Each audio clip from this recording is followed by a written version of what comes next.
What is loneliness? It's a question that I've been asking myself for a long time now, and after reading the chapter of the Friend of Friedrich Nietzsche by the Taxbook Zarathustra, I think I have a great answer. Loneliness is being condemned with your own, being understood by your own, being happy with being alone, and understanding that when you are alone, there's two people involved, you and yourself. When I mean loneliness, I do not mean scrolling on Instagram at 3 a.m. or watching TikTok and doom scrolling on YouTube or whatever. When I mean loneliness, I mean wholesome loneliness. As in sitting alone with no music, no distraction, no phone, no nothing. Perhaps in nature, perhaps in your bed at house, perhaps wherever you want, but just being completely alone. Leave alone that it's a very important mystical exercise that the Buddhists and the Taoists and everybody are talking about as a form of meditation. I'm just talking about the purity of the understanding of being alone. Why is it so crucial, and why is it that I say that there's two people involved in every situation that we're in? When you are with yourself, when you don't have someone outside of you, you're basically talking to yourself. Sometimes you're talking to yourself as a third person, as in he, and sometimes you talk yourself in a first person, as in I, and sometimes you talk yourself as a second person, as the person in front of you. Me personally, I always talk to myself as a second person. And it's very funny to think of it because you're basically talking to yourself. So why would you say that you're talking to someone else? Like, why would you say, hey, how you doing, man? Or, yeah, I think that's the right thing to do. And it's like you're talking to a person and there's someone here, but there is none. It's only you with yourself. I don't have an explanation to why we experience it or why we're trying to create another I in it. The Buddhists talked about it, also the Taoists talked about it. They say that there is different eyes in every situation, eyes as in the letter I, not I as in I in different situations in our life, and a different I in every occasion that we're running into. A different I when you're with your friend, a different I when you're with your spouse, a different I when you're with your family, a different I when you're with your, co-workers or whatever. But I'm not talking about that. What I'm talking about is about the friend. Why is it that we love having friends? Why is it that we're interested in having friends? Why is it that we even care about having friends? Nietzsche claims that the friend is a third person to every occasion that we're in. And the idea of the friend is to serve as a external energy to our own living. Basically, we cannot comprehend and understand and live fully our own, so we must extract it towards another person and therefore have a third energy in the occasion, exactly like a child, for instance. Yeah, like why do people have children? Well, of course, it's for the biological need of having children, but it's also because you want to take your energy out of your own and mirror it and provide it to an external reason. In order for you to understand your loneliness, you must be with yourself whole. Let's dive in exactly what Nietzsche says about those things and understand some quotes from the book. One is always one too many around me. Always one in the long run that makes two. That's exactly what he means by there's three people. One is always one too many. What does it mean? It means that when we're talking or when we're living or when we're experiencing life, whether it's with someone else or whether it's with our own, there's always two people involved. Me and the I, like we talked before.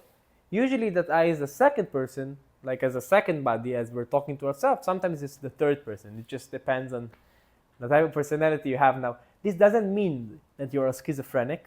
This doesn't mean that you're a paranoid. This doesn't mean anything. Most of the people are ashamed to even claim that there is another person that they're talking to in themselves, but everybody's experiencing it. Again, why? I don't really know, but what's important here is to understand that it exists. For the hermit, the friend is always the third person. The third person is the cork that prevents the conversation of the other two from sinking to the depths. When we're experiencing our own living as with our own, let's say we're sitting in bed and just looking at the ceiling, we will always make the conversation go into its depth. In the beginning, it will be shallow, and slowly it will become deeper and deeper and deeper. And we will talk about the meaning of life, and we will think about the misdeeds that we did to other people in our lives, and we will think of the relationships we had and the occasions we did and the wrongdoing with our families and whatever. Because when we're with our own, we will always dig deeper. Again, I'm not trying to explain why here, I'm just everybody experiencing it. And the third person, as in the friend, is basically the cork, like a wine, that prevents it from happening. He's preventing us from going into the depths because he's giving us third external energy to outside of ourselves. And that way we leave with someone that prevents us or distracts us from going deeper. Now, the problem with the friend that is only designed to be as an external energy to ourselves is that it basically prevents us from enjoying ourselves and loving ourselves and understanding ourselves to the fullest. Because when you don't meet something and you don't have enough interaction with it, you cannot understand it. And it's crucial, of course, that you will understand yourself to the fullest. Otherwise, how can you even be with other people? So Nietzsche says here, with a beautiful and very simple quote, "Our faith in others betrays that we would dearly like to have faith in ourselves. Our longing for a friend is our betrayer." Us longing for another person, us longing for a third interaction, us longing for a third party in the equation of us living with ourselves is our betrayer. Because that person will prevent us from trusting ourselves and will force us to trust someone else as well. This is why a friend is crucial, because you cannot always be in the depths and you cannot always be with yourself and you cannot always dive in and understand yourself to the fullest, because of course friends are crucial as we're social beings and we love being with other people, and it's completely normal. But you must not make the friend the only and truthful meaning of life. You must make the friend as a external energy out of yourself, with loving yourself enough to comprehend and understand it. Not as something that is your whole meaning and you're attached to it, and then you cannot understand yourself better, if that makes sense. And often with our love, we only want to leap over envy. This is a great quote because it's basically laughing at Schopenhauer. Schopenhauer is a great philosopher from around the same years, the late 19th century. And Schopenhauer is maybe the most depressed philosopher in the history of the world. He's always talking about depression and death and the meaning of death and the joy of thinking about death, etc., etc. And he said that people, when they love each other, it's nothing but an act of envy. They envy each other, therefore they love each other. Nietzsche was a great student of Schopenhauer. He really loved his philosophy till he understood that Schopenhauer says no to life and then ditched his ideas. Over here he's laughing about him, or at least disagreeing with him, as in saying that with our love, we want to only leap over envy, basically getting rid of the feeling of the envy. The envy does exist between friends. When we talk to other people, when we meet other people, when we have sexual partners sometimes or business partners, we envy the other person, and that's why we're their friends. We're basically wanting to have some of their qualities that we do not have in ourselves, and therefore we take those things that they have and bring it to ourselves by experiencing them. Because they have something that we don't have and we want it, it's envy. Yeah, that's the basic human interaction. It's always filled with envy.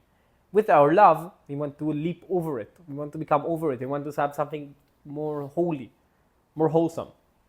At least be my enemy. Thus speaks the true reverence. If you have a friend that you envy, at least be his enemy. That way you can really understand and respect each other and go full battle with each other to create a better living to each side. Whether it's Messi or Ronaldo, Ali versus Frazier, Bill Gates versus Steve Jobs, everybody's doing it. Instead of becoming friends and enjoying each other's qualities, becoming enemies will basically make you go and always try to beat each other up and climbing together in order to get to the best situation you have, because you understand that the other person has the same qualities as you, and you just want to leap over him instead of being his friend. Of course, I'm not saying that the enemy means death or fighting or whatever, but making someone that you respect and appreciate your enemy will more times than not help you to get to your best form. If you respect someone and appreciate someone, instead of immediately automatically becoming their friends, think about making them your enemies, as in a way of competing, not in a way of hating each other. Are you a slave? If so, you cannot be a friend. Are you a tyrant? If so, you cannot have friends. In order to have a real friendship, in order to enjoy real friends, in order to enjoy real relationship, in order to enjoy real wholesomeness with each other, you cannot be much higher than the other person in your capabilities and in your power. And you cannot be much lower, otherwise that person will not have any need for you. So as Nietzsche says, if you are a slave, you cannot be a friend. If you're a tyrant, you cannot have friends. Because if you're lower, then nobody will be your friend. Right? Like if there is someone that you're much higher than him, he cannot be your friend. There is no competition. There is no appreciation of the other person's qualities. So there is no reason for you to really struggle with each other and go head to head. And if you're a tyrant, you cannot have friends because nobody wants to be with someone that is much higher than him. The balance is you must find people that have the around same qualities as you, but still can fight above you. And then the second they reach above you, then it's probably going to be over, because then you'll become a tyrant and not a slave. I think this chapter is a bit complex for me to talk about, as I'm very much of an intrinsic person. I don't have friends that I have no meaning or benefit from, whether it's sexual, whether it's business-wise, whether it's intellectual-wise, whether it's real good friends as my brothers. I ditch people out of my life very easily. If I don't find someone interesting enough or funny enough or giving me enough meaning, I'll get rid of him out of my life very easily without him even noticing or knowing about it, because I just don't talk to him anymore. I truly believe that friendship is something holy and that should be earned and worked on, and everybody deserves it, of course, but not everybody deserves to be everybody's friend, yeah? Like the tyrant and the slave. I consider myself a pretty lonely person. I think that most of the places I've been to and most of my history in my life and most of my experiences in life, I felt big loneliness. I never really enjoyed others people surroundings. I never really had really close, wholesome, amazing friends. I think that right now I can say I only have two good friends, my girlfriend and my friend from Israel. Besides them, I don't really think I have friends. I think all of them are just people I acquaintance with, I have business with, I have pleasure with, but they're not really my friends as in whole real friends. And I think it's crucial to live that way, because that way you cannot really respect yourself and enjoy yourself. Maybe it's just because I'm a narcissist who thinks he's better than anyone else, and therefore I don't want to have any acquaintance that is not relatable to my level. But either way, think carefully about who your friends are. Understand if they are a cork to your deeper meaning, or they're just really friends for good reason. If they are a cork, ditch them and allow yourself to experience yourself fully. Like as we said in the last chapter, if your heart is not so full up to the brim, you will not be able to love other people, and therefore you will not really be able to have any good or real friends for that reason. Thank you guys for watching. I hope you enjoyed this episode. I hope you liked the chapter of the friend. I hope that you find it meaningful, and I hope that you find it teachful. Please leave in the comments below how can I improve my videos and how can I grow bigger, and what else do you want to see from me. Thank you for your time, and I wish you great luck with your friends and your family and your surroundings, and loving yourself to the fullest, because it's truly the most difficult task. Thank you guys for watching.